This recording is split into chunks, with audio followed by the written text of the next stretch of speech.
Jean-François, le texte de la chanson de M. Mahé, Ouais. écoute, je connaissais ce texte-là. Ben non, je connaissais le refrain parce qu'il y a une publicité qui passe régulièrement à la télé qui est super cute.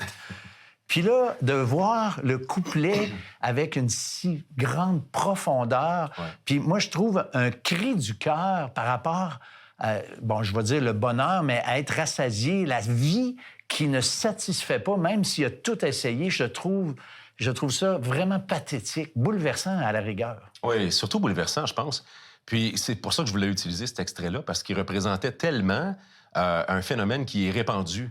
On a tous cette expérience-là, de chercher à aller plus loin, puis de finalement être rempli, puis finalement pour quelque chose qui nous remplit jamais.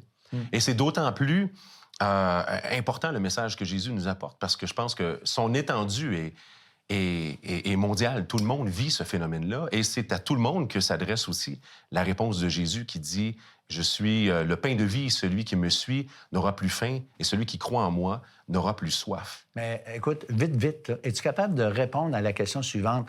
Toi, tu es devenu chrétien, tu as cru, tu t'es converti au Christ et tu as été rassasié. Mais est-ce que ça veut dire que tu sens plus jamais de besoin puis tu n'as plus jamais envie de rien?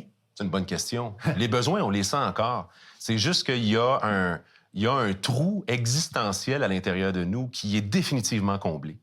Ensuite, il reste encore l'insatisfaction qui existe, mais on pourrait dire que c'est atténué énormément. Puis plus la relation avec Dieu est profonde, plus ces effets secondaires-là se sentent moins. Okay. Mais nous, c'est ce qu'on veut vous permettre de découvrir à la maison.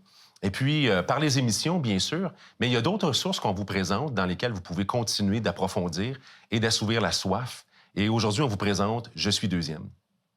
Au milieu d'une société québécoise séculière, par le biais de témoignages de vie transformés, Je suis deuxième est un mouvement chrétien souhaitant faire connaître celui qui est premier, Jésus. Vous pouvez aussi joindre un groupe de discussion dans votre région. Les groupes de discussion Je suis deuxième sont une excellente manière d'en apprendre davantage sur la bonne nouvelle de Jésus-Christ. Vous aurez la possibilité de discuter avec plusieurs personnes de votre région, de créer des contacts et d'apprendre plusieurs aspects de la personne de Dieu.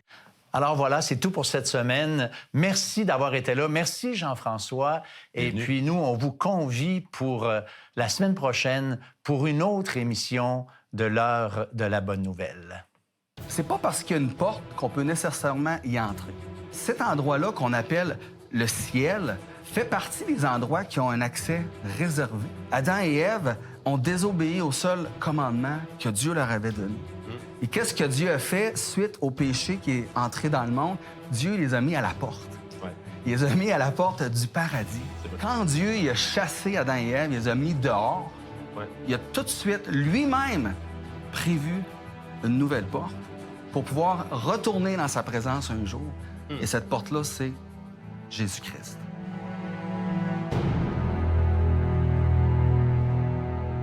Ceci était une émission payée par l'heure de la bonne nouvelle.